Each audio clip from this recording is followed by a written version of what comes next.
Where would you have your elopement ceremony or elope to, or where? Where? Okay.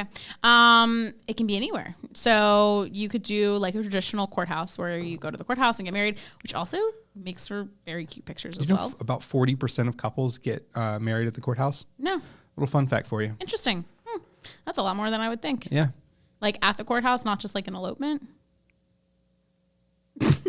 That's a good question. No. I'm thinking that might combine the two. Interesting. I'm not sure. That's a good question. I'm not sure. Okay, we'll get back to you guys on that. Yeah. And then, honestly, the destinations are endless. You could do something really cool locally. Maybe, in Charlotte, breweries are huge. So maybe it's at a brewery or, something like that. Or, of course, you can go to a location. I think a really popular thing in Charlotte anyways is to go to like Asheville, where you have like the mountain backdrops or, the waterfalls and things like that. So you could go to the mountains, you could go to the beach, you could go to, an island or Europe or things like that. So the destinations are literally endless. Yeah. It's just your imagination at that point. Pretty much. Yeah. So who comes? Yeah. Besides your future spouse. Yeah. So the two of you, for sure. You definitely need those people. You could FaceTime in, I suppose. Yeah. Really, that's all you need is those two people. Someone to officiate and, if you need witnesses, some kind of witness, depending on where you're getting married. A lot of times people will include maybe like their immediate families or like one or two of their closest friends. So it might be like a small group of like, 5 to 20 of you as like your elopement. I would, it kind of just depends on how much you want it to be, private. Like, do you truly want it to be just the two of you? Right. Yeah. When? You need way less time, so you could do it sooner. You could be like, hey, let's just elope, next month, or, you don't need as much planning time. So it depends, I guess.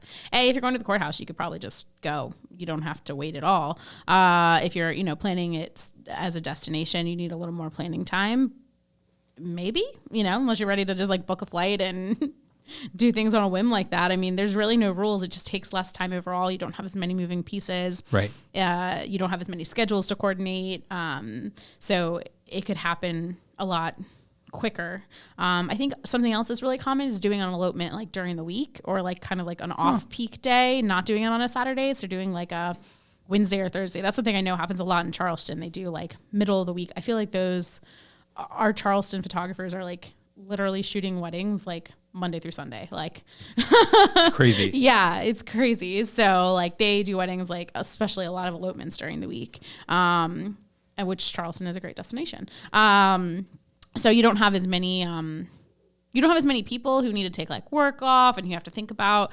You really get to be a little more selfish almost in a way, like just, hey, this is what we want. We're going to do it. And it doesn't really matter, if it works out for my grandma because she's not coming, Right. So it's like kind of a chance to truly do what you want, which is pretty cool actually. Well, then to actually go back to the who then. So do you typically bring your immediate family and then like in your grandparents and all those folks, or is it?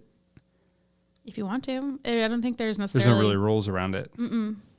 A lot of times it's just the two of you. I think it depends on what you're looking for, like I have a lot of couples who want to have a ceremony that's just immediate family, and that's why they end up, wanting to do an elopement of some kind and then come back and have a big party. So it depends on who matters for you to be there. Like, can you see yourself getting married without grandma and mom and dad and everyone like that there? Like, you just want it to be the two of you on the top of a mountain having like that, intimate, private vows kind of moment. Mm-hmm. Or can you like literally not imagine yourself getting married without having your parents there? In which case, yeah, you should bring them. So another thing to think about is like, are your parents going to be really mad? Are you going to hurt their feelings? Like if they've been waiting their whole lives to, go to your wedding, right. There's no rules, but do you want to like break your mom's heart, if that's like where she is? So then you're going to want to kind of schedule things like around immediate family. Yeah. So I think most of the time people include someone else, family or close friends or something.